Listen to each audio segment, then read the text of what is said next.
Am I the a-hole for not inviting my parents to my wedding and anyone from that family? Plus update. Original post. I, 27, and my husband, 28, are going to get married in January. On his side, everyone is invited, but on mine, I only invited my aunt and her husband. When my parents and the rest of my family found out, they caused a ruckus and called me names. But I have justification for what I did.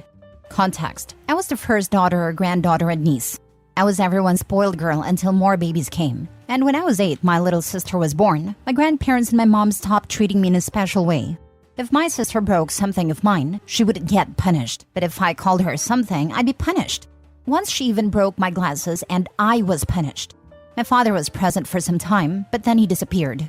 The money was always constant, but not the visits or calls. When I was 11, I was closer to my maternal aunt who lived kilometers away from me than to my uncles, grandparents, and my mother who lived with me. That aunt is 9 years older than me, and she's my mother's half-sister. And even though I only saw her on Christmas, birthdays, and holidays, we spoke 2 times a day on phone calls. One day when I was 12 and she was 21, I decided to spend a summer vacation at her house. Even though my mother did not think my aunts would be able to take care of me, those were the 2 best months of my life. After my vacation, I studied more and was a good student, so they would let me go to her house again. But everything was ruined when my math grades began to go down. Even though I was putting in effort and my aunt even paid for a tutor for me, my grades didn't get better. My aunt came to visit in the middle of the school year and went to see what was happening in school with my mom. It was then that my teacher explained I wasn't paying attention in class because I was very lovey-dovey with a classmate. My mother and aunt were shocked and asked why I was saying this. The teacher then explained that I was a lesbian and my classmate was my girlfriend. And that is an institution, they cannot accept that. It was a religious school. My aunt raised hell and said they'd sue for discrimination, but my mother believed him. When we came home, she hit me and outed me to the entire family. I wasn't a lesbian, and that girlfriend was just a friend. My aunt got in the middle of it and defended me. It was then that my mom kicked me out and told my aunt if she was so into defending me, I could stay with her because I was a shameful person and she would not go through this with the neighbors. My aunt didn't think twice and took me with her and later called my father to tell him. They both made a formal complaint and formally confirmed I'd be staying with my aunt. My grandmother, who lived with my aunt, also shamed me for being supposedly a lesbian, but my aunt who owned a house kicked her out. From that day on, my aunt and her husband, who was then just her boyfriend, took care of me as if I was their daughter. When I was 15, they adopted me. They paid for my college fees and during all that time, made me go to therapy. I must say this all affected me greatly, but the love they gave me helped incredibly. To me, they are my parents, not my aunt and uncle. Now, when my family found out I was to marry a man, they came to me and apologized. And I accepted, but even so, I did not wish to reconnect with them. But they thought with the apology they were more than invited to the wedding. And 2 weeks ago, my mother and grandma came to my dress appointment. I was incensed. They had not been invited, and I kicked them out. They got angry and started insulting me and my husband.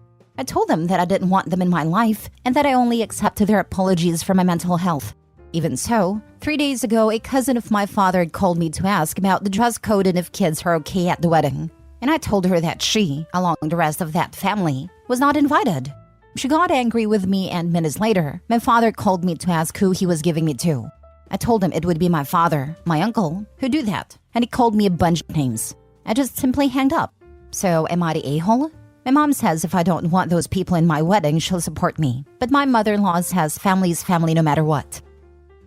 Now for the top comments before reading the update. You are not the bad one. Your aunt and uncle deserve to be there. Your parents don't. For many reasons, they are bad parents. They kicked you out of their lives. Now they don't deserve to come back. They didn't want to be part of OP's life when she was a child and needed them. Now that they realize she's over them and doesn't want to be part of their lives either, they're mad about it. They don't care about OP or her wedding. They just don't like the shoe being on the other foot. Not the a-hole. It's your wedding. You and your husband decide who is going to be invited. It sounds to me like you have very compelling reasons for not inviting those family members. However, I would advise you to hire security to kick these people out, because I can almost guarantee you that they'll try to show up. Thank you very much. I saw several comments about security, so I will keep that in mind to do it. The last thing I want is for them to break into my wedding. A really fascinating trick would be to do what a couple did a few years ago. Send invites to the wedding to the family, but a date on them is changed to a week later. Someone you trust can meet them at the venue to let them know you are already on the honeymoon. In many places, you can hire a police detail for a wedding. It's a little more than security, but people will take it seriously. If they don't follow officers' orders, they can be arrested, whereas most rude people will feel fine disregarding a security guard. Call the non-emergency number for the police department that operates in the town/district of your wedding venue and/or reception. Ask for the details from the coordinator. Thank you very much. I had no idea about that. I will take it into account and do it. I have all the background of what happened when I was a child, and that can help me. You are amazing. Thanks again. You are doing the right thing. These people are trash. Sure, they apologize to you, but they still feel it was appropriate to disown you and treat you like trash because they're homophobic monsters. If you were gay, they would still be treating you that way. They are bad people and they do not deserve your pity, much less your concern. Let them die mad. Have your aunt send out a blast text to the whole family, telling them they are not invited, and that there will be security at the venue to prevent anyone without an invite from getting in. They don't get to pretend they view you as family when they have spent years making sure you knew exactly how little they thought of you. Tell your future mother-in-law that her family is not your family. No matter what is an insane thing to say about people who abused you.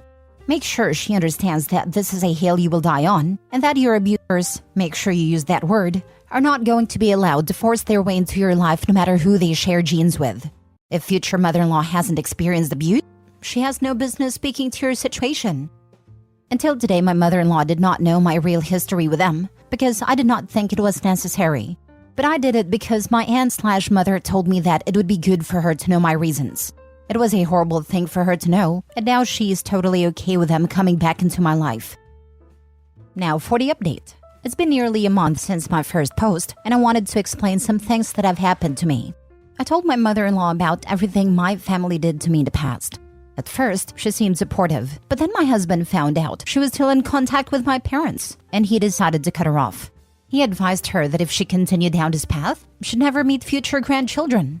He also told her that the only way she'd be able to come back into our lives was if she apologized to meet my adoptive parents. He also told his father and brothers that if they tried to intervene between us, my family and his mother, they'd also be cut off from our lives, and that of our future kids. One thing I did not mention was everything around my father and my sister. Turns out, after my father decided he couldn't take care of me and let me go live with my aunt, he and my mother got back together and had a son. My sister thought I lived with my dad, and I thought she had a much better life. But as I've found out, my ex-family mistreated her day and night. They basically had her kidnapped, and she couldn't use the phone or the internet, even though she is not a minor. When we found out, we went to get her. I must say it wasn't the best way. We followed her until we found her uni. There, we kind of ambushed her and asked her to come with us. She was very happy to see us and came with us. Together, we talked about it all. We apologized to each other and told everything. We both were victims of our parents. Right now, my adoptive parents are fighting for custody of our little brother. With my sisters and mine's witness statements, we hope to win. We also got my sister therapy to help her a bit with all of the trauma. As for my wedding, we decided to rush it and have a small wedding. With only my adoptive parents, my siblings, my parents had a few more kids, some friends, and my husband's father and brother. We told no one to have no surprises. Thank you for your advice and support. Next story. Am I the a-hole for being mad that my boyfriend's ex-wife ruined my birthday plans? I'm a 38-year-old female. Been with my boyfriend for 4 years now. His ex has always been an issue, but we deal with it. He has a 14-year-old son. I don't have much of a relationship with him because his mom doesn't like the fact that his dad moved on after the divorce and she hasn't. She was caught cheating by the way, and the man she cheated with went back to his wife, so she is bitter towards us. Now, my boyfriend and I have been making plans for my birthday. We plan a date together, going on a short road trip, and then dinner. My boyfriend already told his ex that he would be out of town that day if their son needed anything. Everything was fine, up until that morning. He gets a call that his son's mother has decided to go out of town, and she was dropping their son off. I asked him to inform her that we had plans as discussed previous, and she needs to adhere to the plans. It was her weekend to have him anyway. My boyfriend refused. Any other time, I tell him his kids come first, but this was my day. My one day out of the year that I asked to be accommodated. I never ask for anything during the holidays. This is just my day. His son gets bored easily and is constantly complaining, so the entire day will be miserable with him constantly waiting to go home. My boyfriend asked if we could reschedule, and I told him no. This is the one time I ask him to do for me and he can't?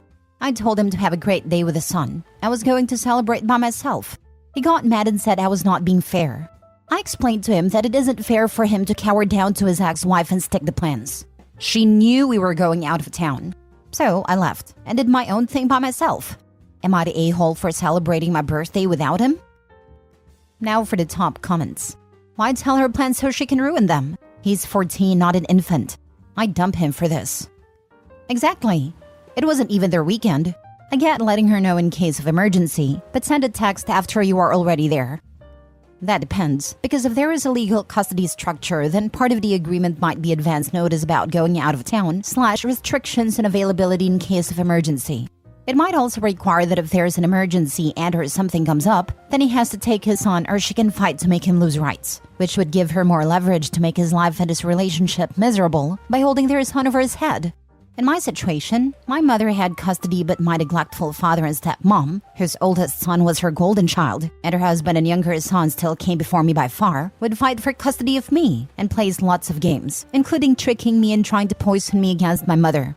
So trust me, without more information, we can't actually know why he said no and asked to reschedule. At least he knew what his son is like and didn't ask to include him in OP's birthday plans, right?